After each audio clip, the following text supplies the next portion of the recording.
He's chomping on hot candy there, and he got a big smile on his face, you know, and he says, you're going to have to vacate, just like that. A lot of compassion. I mean, and I just lost my wife, and I said, you know, everything goes in threes. I said, what the f*** is going to happen now? You know what I mean? Jesus. You just don't put a time limit to a haircut. More relaxed. People came in and they sat down, they talked, they relaxed. And now it's bang, bang, bang. The minute they come in, well, how long have I got to wait? You know what I mean? I'll be back in another hour or something. But they just can't seem to unwind. And I kind of miss that because it was nice to be able to just sit back and take your time. And now everybody's in a hurry.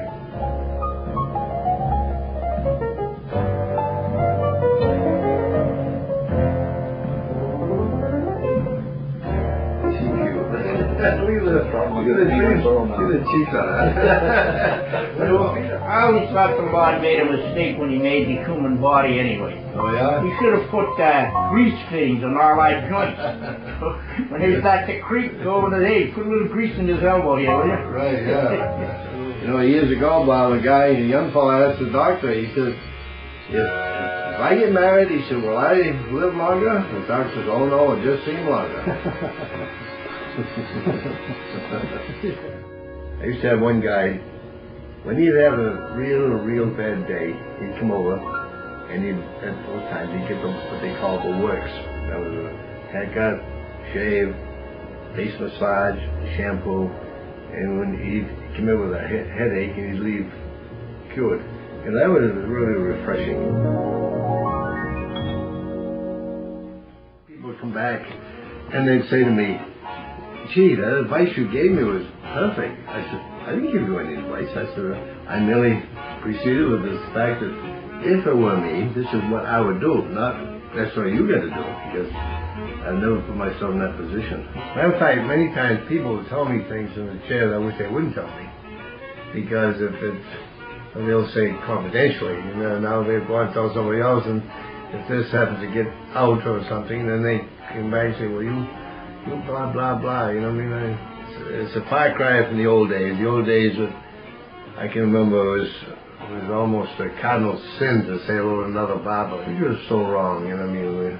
We're all purposely trying to make a living, and so why not get along, you know? And if I can do something for them, tickle their death, you know?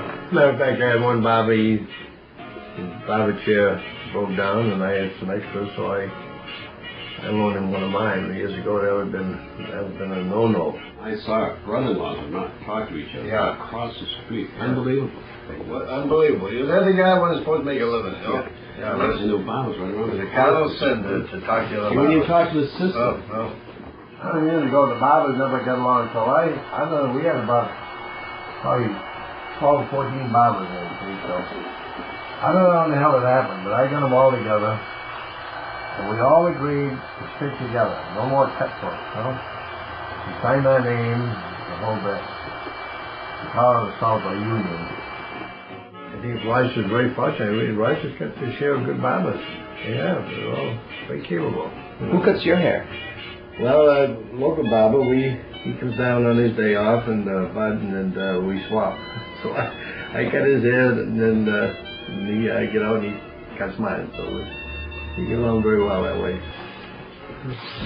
You know, but one thing, I haven't broken a camera yet. That's something, isn't it? Put your glasses on, please. you accept tips, sir? No, of course no. Awfully anything. A lot of memories in this chair.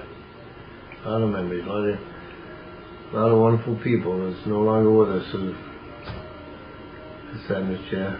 You know. I used to have one little fella, he'd come in, I'd start out and I'd no time flat, he's sound asleep.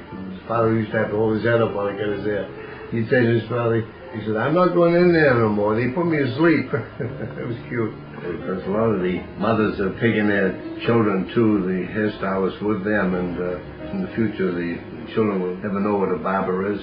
When the present barbers die off, we have no more barber schools, so everything will be hairstyling. So I suppose the young children should be brought up to the fact that this is what they're going to be using in the future. And I have some guys come in here and practically ball. I said, what can the hairstyles do for you? That's what I want to know, you see. You know, this is far down the road that it's going to be like the blacksmith. Goodbye. When I captured this footage of Frank, there were roughly 600 barbers registered in the state of New Hampshire. Now, just about a decade later, that number has receded to a surprising 450. While the profession of barbering will be around for many years to come, it's not hard to imagine a time down the road when stories much like Frank's are gone forever. In Frank's passing, the barbering profession not only lost one of its own, but we said goodbye to a true original, a family man and war veteran, an activist and audiophile, a humorist and humanitarian, and always a relentless champion of tradition. After years of false starts, I was finally able to help carry the torch for Frank. As he proved to me with his lust for life, it's okay to hold on to the past, just as long as you share it with others.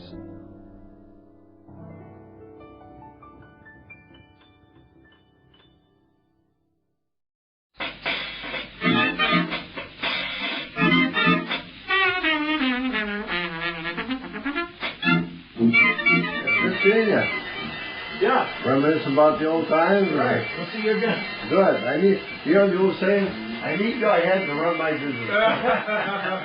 For years and years, there's always been a saying. It's so true. Kindness cannot be given away. It always returns. I went every night to see that movie. All the way over to the pool house. And I guess so I knew every line, you know.